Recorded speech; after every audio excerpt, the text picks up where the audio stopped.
Hello friends, welcome to Java session. I am Pavitra. Today I am going to explain the concept of class and object.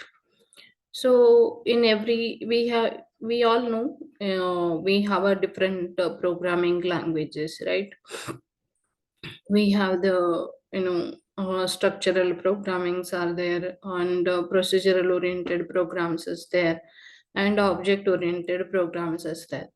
In every object oriented programming language, we have the very basic concept, or you can say the features of an object oriented programming languages are the class, objects, and encapsulation, inheritance, abstraction, and polymorphism, right?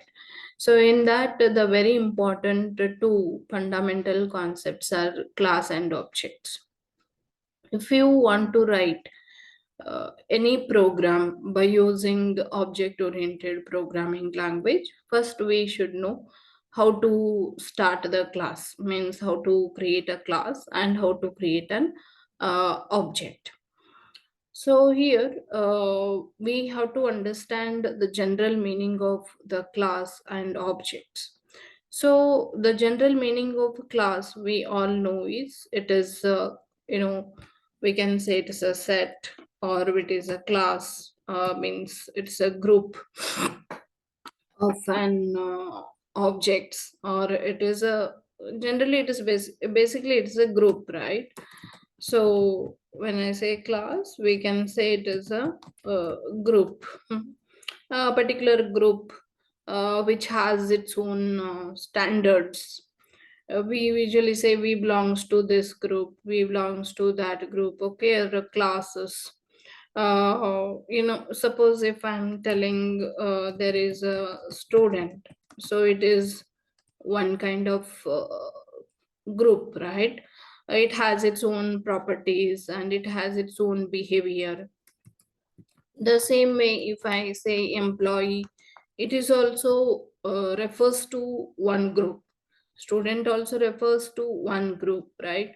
So the whoever is having the roll number, whoever is studying, okay, in a particular college or school, okay, or university. So whoever is having the roll number, they have certain semesters, they have certain college names, and they have the mobile numbers, they have email IDs, okay. So there are certain properties, and whoever whoever follows, whoever belongs to that, okay, whoever is having that particular property, we call them as all student. And student is what? It is one particular class, it is one particular category, it is one particular group.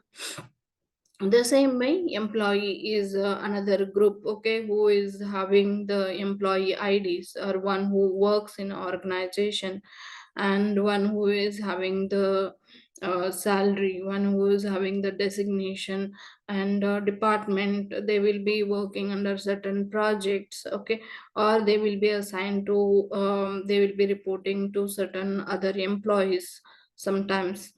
So this is also one kind of group, and it has its own properties and it has its own functionalities. Here student also, it has its own functionalities. Okay, the same way, if you take another example as a product, so it is also having its own set of the standards, means it has its own properties, it has its own behaviors. Behavior means functionalities.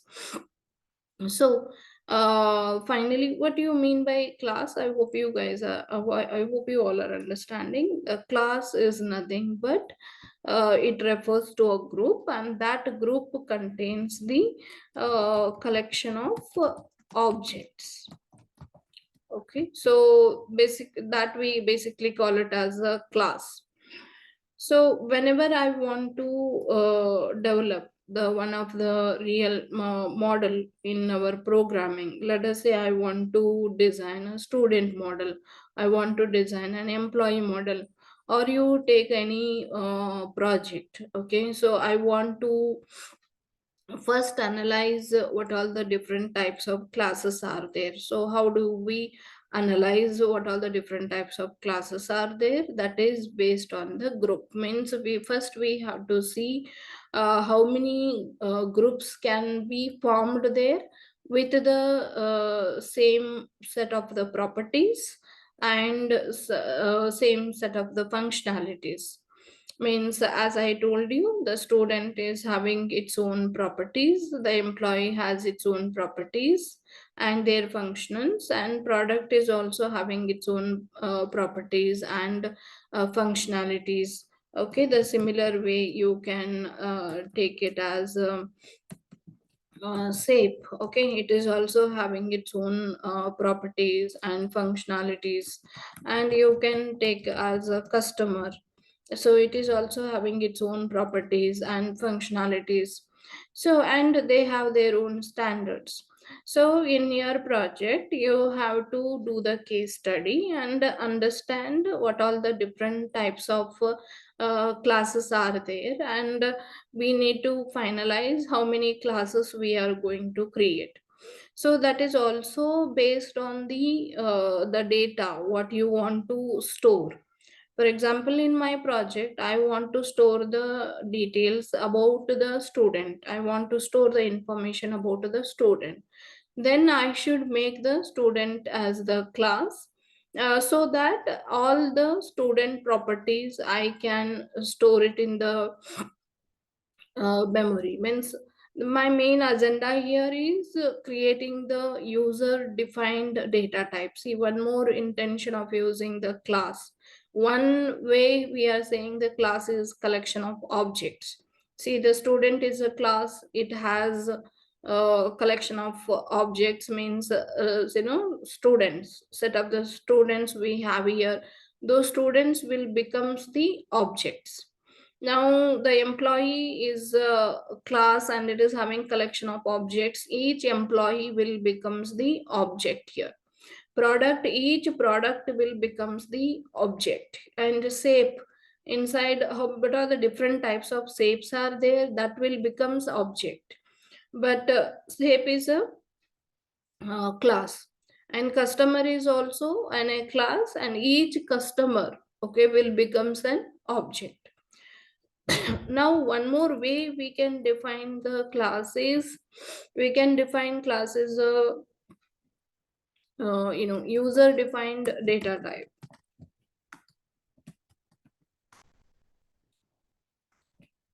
We can define class as a user defined data type. So what do you mean by user defined data type? So we already know there are predefined data type and user defined data type, right? So predefined data type means the primitive data is what we are storing. For example, I want to store one number, I want to store a character, I want to store the Boolean value true and false, I want to store a floating point value, decimal values. So we will go for a float, like we all know, int, short and long, byte, float, double, and boolean. These are all the primitive data types. Okay, so we can store the single data. But when it comes to I want to store the group of data at one stretch. Say for example, I want to store the student name. Okay, as we know, the student has its own properties. Just now I told you how we are categorizing it. So the student has name, student has age, and student has a roll number and semester and college name is there, and mobile number is there, and email id will be there, and fees or department. Okay, like this. Now I want to store all this in one variable. Okay, so in that case I need to create a data type which is user defined data type. See, this is not there in the library, student is not there in the library. This is, we have to create it in our program. Okay, so whenever I will store these details, the system or your compiler or your operating system should understand, okay, it is a row, it is a student. So how it will understand? That is by creating a user defined data type. So here student is a user defined data type. Student is a class. Why we are creating this class? It is because I want to create my own data type. Okay, so now if I say, you know how we create primitive variables, right? So we usually say int num. Means what? Num is a variable is of type integer type. But now the same way, we go for an long, okay, number. So now I say the number is a variable is of type long type, so that I can store the values which belongs to the long range. And here I can store the values which belongs to int. Means here int will store the 4 bytes of data, long will store 8 bytes of data. The same way I can say here student, okay, student. So what happens here? The student is a student is a class, and this is the reference variable. So this when I write like this, the compiler has to understand that the student is the class. So we need to create a class. I will tell you how to create a class. Okay, but before that, just understand the concept. So why we create a class in Java? That is, I want to create a user defined data type. I want to store my own data in this variable. Now this inside the student, I can store the name, I can store the age, I can store the roll number, and I can store the semester, like that.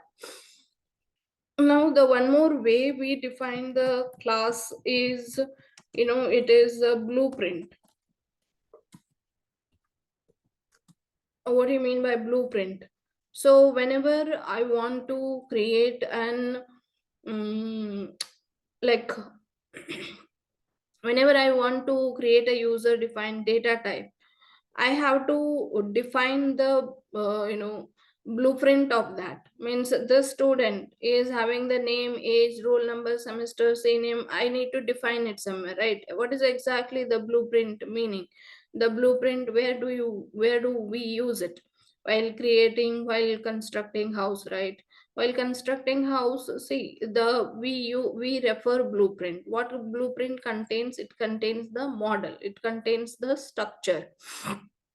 Okay, so how the actual object is what here? When it comes to constructing house, the blueprint is the class. Okay, and the house what we construct will becomes an object. Okay, and this object follows the this class, means that blueprint structure. The house, what we have constructed, how did we construct? By referring the blueprint structure. The same way, here we are going to create an object by using the class structure. So the basically the class contains the structure of an object. So what is the object contains? What data is there in this object, and what is the functionalities of this object?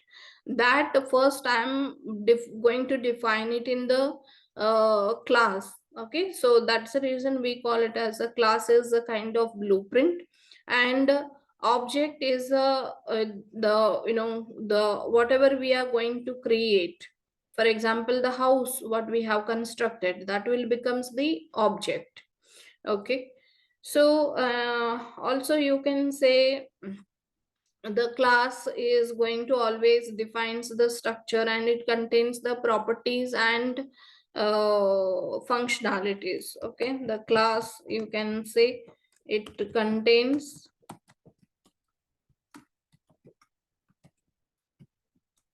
properties and methods, or methods means functionalities. So that's how the class will be there, and class and objects. So I'll tell you again here. We'll take another example. For example, employee.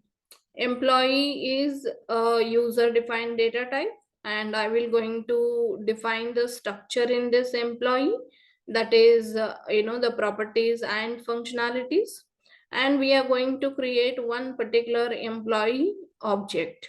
Okay, so that one employee will becomes an object of this employee class. The same way, product, I'm going to create a product class, and I'm going inside this product class, I'm going to define the properties and behavior functionalities, and we will going to create an object of that product class. So that object, for example, I'm going to create a laptop object, or I'm going to create a TV object. Okay, so that will becomes an object, means instance of this particular class. Object is always, we can say it is a name. How do you define object? Object is instance of the class. Okay, or we can even say object is a real-time entity. So what do you mean by real-time entity? Whenever we create an object, the memory will be allocated for these variables so that I can store this data into the memory. Okay, so object is nothing but the data part. So when I create a class, it just, as I already told you, class is kind of blueprint, and it was used only for constructing an house, right? So once a house is constructed, that blueprint will be discarded, means it is nowhere used. The same way, the blueprint is only for reference purpose. Okay, so class does not have any physical memory allocation. So only when we create an object, it will going to allocate a memory for an these properties. Okay, so that's the reason object we call it as a real-time entity, and class we call it as logical entity. It is not existed in the memory, means the memory will not be allocated for that. So that, I hope you all got it, what is the class and what is the object. So inside the employee, I have a property e name, means employee name, and again employee age and employee um, ID. Okay, and employees salary is salary, and department, employees department, and here also you have mobile number, and email ID will be there, and also we have a designation here. So these are all the properties of an employee. So the same way, I have a product, so product ID is there. So I'm telling in short PRID, and product name is there.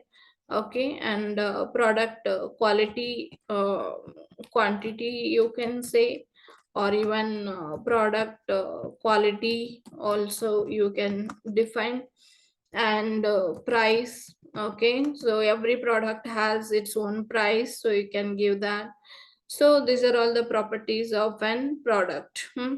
So the same way you can go for a shape, means the shape ID, shape name, shape color, and radius, area, volume. Okay, so that comes under shape properties. Customer ID, customer name, customer address, customer mobile number, email ID. Okay, so that is comes under customer. So this is about your, and what is the syntax of defining the class. The class syntax is, you have to say class, you have to use the class keyword and class name. Okay, so we'll say class name and open curly brace, close curly brace. Okay, so here in this, as I told you, the class always defines the structure. So it is having the properties here, and it has the methods, or we call it as functions, or we call it as behavior. So every class we use this structure while writing the class in Java. Also, if we know like there is a package, the first statement in Java while creating the class, if we want, we can give the package name, and if we want to import certain things, we can write the import and package name, and then class name, and here properties, and inside the method we may write a constructor, we may write a setters and getters, okay, we may write a this thing. So basically there are only two blocks, properties and methods. This methods only we can call it as a functions, we can call it as a behavior, or we can write here constructor and setters and getters methods also we can write. So this is the basic syntax of an class. Now, what is the syntax of creating an object? Okay, so that is class name, and then reference variable name equal to new class name. Okay, so this is the syntax of creating an object.